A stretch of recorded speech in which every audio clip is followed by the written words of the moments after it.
नमस्कार। उपनिषद के इस एपिसोड में आप सभी का स्वागत है। जब मनुष्य पहली बार आकाश की ओर देखता है तो उसके भीतर एक प्रश्न जन्म लेता है, मैं कौन हूँ? यह संसार क्या है? मृत्यु के बाद क्या बचता है? क्या केवल शरीर ही सत्य है? क्या चेतना शरीर से उत्पन्न होती है या शरीर चेतना का माध्यम है? बृहदारण्यक उपनिषद इन्हीं प्रश्नों का महासागर है। यह केवल धार्मिक पुस्तक नहीं, यह मानव चेतना का सबसे महान दार्शनिक दस्तावेजों में से एक है। यहाँ यज्ञ है, ऋषि है, राजा है, वाद विवाद है, लेकिन सबसे ऊपर है सत्य की खोज, और यही इसे अद्वितीय बनाता है।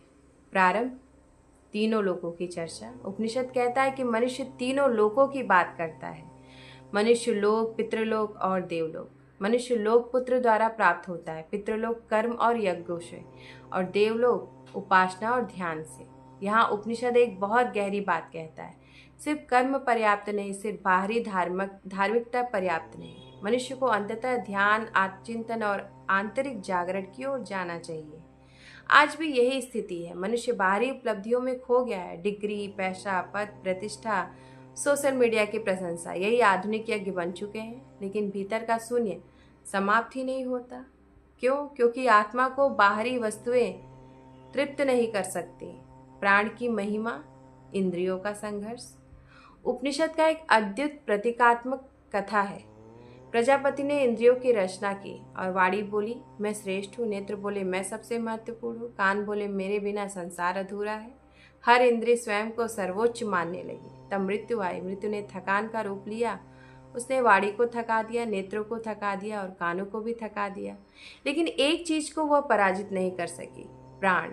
यही कारण है उपनिषद कहता है कि प्राण ही वास्तविक शक्ति है। मनुष्य सोचता है कि वह बुद्धि से जीवित है, लेकिन सत्य यह है कि जीवन का आधार प्राण है। जब प्राण चला जाता है तब आंखें होते हुए भी दृष्टि नहीं रहती, कान होते हुए भी श्रवण नहीं रहता, और शरीर होता है पर जीवन नहीं होता। आधुनिक जीवन और प्राण की उपेक्षा। आज का मनुष्य प्राण से कट चुका है। वह सांस लेता है पर सचेत होकर नहीं। वह जीवित है पर भीतर से मृत है। उसका मन तनाव में है, शरीर मशीन बन चुका है। उपनिषद कहता है, जो प्राण को जानता है वही जीवन को जानता है। इसलिए प्राचीन ऋषियों ने प्राणायाम को केवल व्यायाम नहीं माना, वह चेतना को स्थिर करने की प्रक्रिया थी। आज लोग मोबाइल चार्ज करते हैं, लेकिन स्वयं को चार्ज करना भूल जाते हैं। गार्गी और याज्ञवल्क्य के ज्ञान का महायुद्ध होता है उनके बीच। अब उपनिषद हमें उस अद्भुत सभा में ले जाता है जहाँ विदेह के राजा जनक ने महान ब्रह्माविदों को आमंत्रित किया।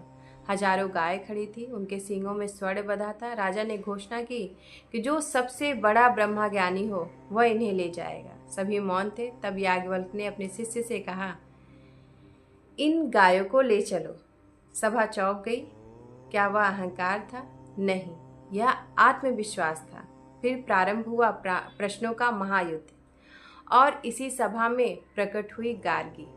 गार्गी भारतीय दर्शन की महान स्त्री, ऋषि। गार्गी केवल विदुषी नहीं थी, वे निर्भीक चेतना थी। उन्होंने याज्ञवल्क्य से पूछा, यह संसार किसमें बुना हुआ है? याज्ञवल्क्य बोले, आकाश में। गार्गी ने फिर पूछा, आकाश किसमें बुना हुआ है? याज्ञवल्क्य उत्तर देते गए, गार्गी प्रश्न करती गई। यह केवल दार्शनिक संवाद नहीं था, यह अस्तित्व की तहों को खोलने का प्रयास था। सब कुछ किसमें स्थित है? गार्गी पूछती है, धरती किसमें स्थित है? जल किसमें स्थित है? वायु किसमें स्थित है? और आकाश किसमें स्थित है? यह प्रश्न वास्तव में ब्रह्मांड विज्ञान का प्रश्न है। आज आधुनिक विज्ञान field, space time, quantum vacuum, dark energy की बात करता है, लेकिन उपनिषद हजारों वर्ष पहले पूछ रहा था, उस अंतिम आधार का स्वरूप क्या है जिसमें सब कुछ स्थित है? अक्षर ब्रह्मा जो कभी नष्ट नहीं होता। याज्ञवल्क्य अंततः कहते हैं, सब कुछ अक्षर में स्थित होता है। अक्षर अर्थात जो क्षर नहीं होता, जो बदलता नहीं, जो जन्म नहीं लेता, जो मरता नहीं, वही ब्रह्म है। उपनिषद उसे वर्णित करते हुए कहता है, वह न स्थूल है, न सूक्ष्म, न छोटा, न बड़ा, न लाल, न काला, न छाया, न अंधकार, न वायु और न ही आकाश। वह नेति नेति का सिद्धांत है, अर्थात यह नहीं। क्यों? क्योंकि अंतिम सत्य किसी परिभाषा में बंद ही नहीं हो सकता। नेति नेति का गहरा अर्थ है, मनुष्य हर चीज को शब्दों में बांधना चाहता है, लेकिन ब्रह्मा शब्दों से परे है। यदि कोई कहे मैंने ईश्वर को पूरी तरह समझ लिया, तो उपनिषद कहता है उसने नहीं समझा, क्योंकि जो अनंत है उसे सीमित बुद्धि कैसे बात सकती है। आधुनिक मनुष्य की सबसे बड़ी भूल है, आज मनुष्य सोचता है ज्ञान केवल सूचना है, उसके पास डेटा है, इंटरनेट है, एआई है, डिग्रियां हैं, लेकिन उपनिषद पूछता है क्या तुम्हें स्वयं का ज्ञान है? यदि नहीं तो बाकी सब अधूरा है। मैत्री संवाद क्या है? अमरता का महान रहस्य। अब उपनिषद हमें सबसे प्रसिद्ध संवादों में ले जाता है। याज्ञवल्क्य और मैत्री का संवाद। याज्ञवल्क्य संन्यास लेने वाले थे, उन्होंने अपनी संपत्ति बांटने की बात कही।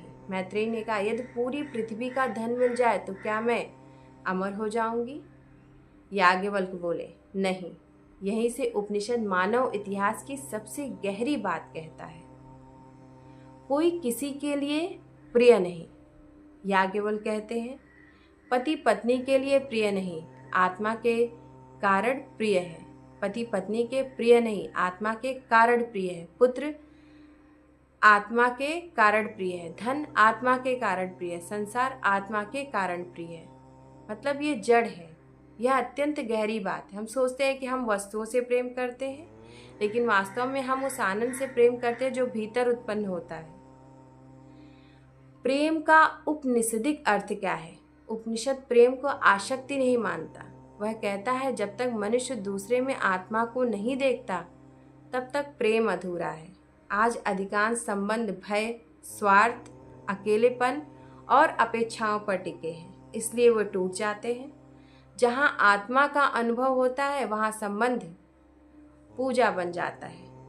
नमक और जल का उदाहरण ही देख लीजिए। उपनिषद कहता है जैसे जल में नमक घुल जाए और अलग दिखाई न दे, वैसे ही आत्मा ब्रह्मा में स्थित होती है। जब शरीर समाप्त होता है, चेतना का व्यक्तिगत रूप समाप्त होता प्रतीत होता है, लेकिन मूल चेतना नष्ट नहीं होती। मृत्यु का रहस्य क्या है? उपनिषद मृत्यु को अंत नहीं मानता। वह कहता है जिसने आत्मा को नहीं जाना वह बार बार जन्म लेता है। जो आत्मा को जान लेता है वह मुक्त हो जाता है। मुक्ति का अर्थ केवल स्वर्ग नहीं, मुक्ति का अर्थ भय से मुक्ति, अज्ञान से मुक्ति और अहंकार से मुक्ति। अंतर्यामी मतलब भीतर बैठा नियंत्रक। उपनिषद बार बार कहता है जो पृथ्वी में रहकर पृथ्वी को नियंत्रित करता है वही आत्मा है। जो जल में रहकर जल को नियंत्रित करता है वही आत्मा है। जो मन में रहकर मन को नियंत्रित करता है वही आत्मा है। यही अंतर्यामी ब्रह्मा है, अर्थात वह शक्ति जो सबके भीतर है लेकिन किसी को दिखाई नहीं देती। आज का विज्ञान और उपनिषद।